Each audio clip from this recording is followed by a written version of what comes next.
one's life does not consist in the abundance of the things he possesses.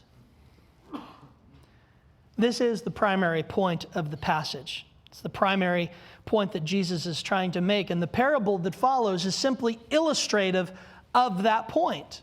But let's read that illustration.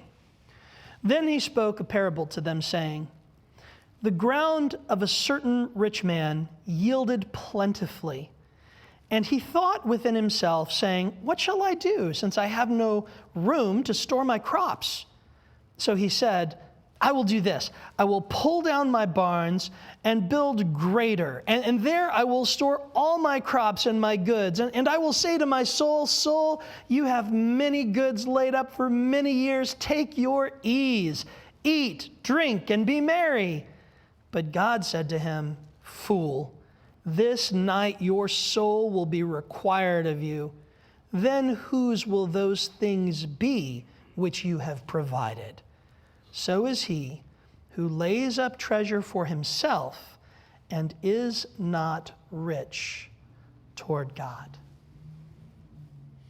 So we have this rich man, and his ground has produced abundantly. In other words, he has had a huge influx of material wealth. The crops brought in a bumper harvest. And he has so much grain, so much in regards to material goods, that he doesn't have any place to store it. How many of us have so much stuff, that we have to rent out a storage facility to contain it all? Do you realize, I came to this realization a while back. And sadly, I haven't done anything to fix it, but I came to this realization. We pay hundreds of dollars sometimes to store things for months or even years. We forget what's in there sometimes. And here's the ironic thing. If we simply saved all the money we spent on storage, we could have probably purchased everything in there several times over. Right? And yet we're attached. Why? Because it's our stuff. It's ours. You see, this man had a problem. And his problem was a pronoun problem. He had a problem with pronouns.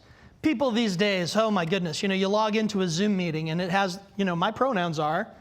Some say him, his, he, and some say she, hers, her, all that. This guy's pronouns were me, my, mine. Those were his pronouns. I, me, mine, me, me, me, me, me. Look at it. Look at it right here. Verse 16. "The ground of a certain rich man yielded plentifully, and he thought within himself, saying, 'What shall I do, since I have no room to store my crops?' So he said, 'I will do this. I will pull down my barns and do this. I will pull down my barns and build greater, and there I will store all my crops and my goods. And I will say to my soul,'" I mean, it's ridiculous. We're ridiculous. God looks at us, I'm sure, and scratches his head saying, just what exactly did you bring into this world? When you arrived, what did you bring with you? Nothing. What are you taking with you when you go? Nothing. But in the meantime, we're so obsessed with all this stuff that we don't possess our possessions. So often our possessions possess us. Now, I will say this. This man asks the right question. Let's look at it. "The ground of a certain rich man yielded plentifully, and he thought within himself, saying, 'What shall I do, since I have no room to store my crops?'" That is a good question. He had such an abundance that there was no room to put all of the things that he had acquired. And so he asks the question, what shall I do with all this stuff? How many of you will acknowledge that is a question that must be asked in that situation? Yes? Must be. The problem is he asked the wrong person. He asked himself, what shall I do with all my stuff? When what he should have asked was, Lord, what do you want me to do with all this stuff that you have given me? Right? That's the right question, asked to the right person, rather than the right question asked to the wrong person. And if he had asked that question, if instead of saying, what shall I do with my stuff, and asking himself, if he had said to the Lord, what shall I do with that which you have blessed me with, he might have come up with a significantly different answer. Let's look at some of the answers he might have received had he asked the Lord that question. Well, in Proverbs 19:17, we read, he who has pity on the poor lends to the Lord, and he will pay back what he has given. When we give to those in need, we are quite literally lending to God, and God will repay us. Will that repayment always come in the form of monetary compensation? Of course not. But it comes in the form of abundant blessings beyond measure that can't even be described. There are numerous other scriptures throughout the Old Testament that speak to our relationship with finances. And let me read just a few of them to you. I'm going to go sort of rapid fire, so I'm not going to ask you to turn to any of these. And I'm reading primarily from the King James Version on these. In Psalm 37:16, we read, a little that a righteous man hath is better than the riches of many wicked. Amen. Proverbs 10:2, treasures of wickedness profit nothing. Verse 22, the blessing of the Lord, it maketh rich, and he addeth no sorrow with it. Amen. Proverbs 11, verses 4 and 28, riches profit not in the day of wrath, but righteousness delivereth from death.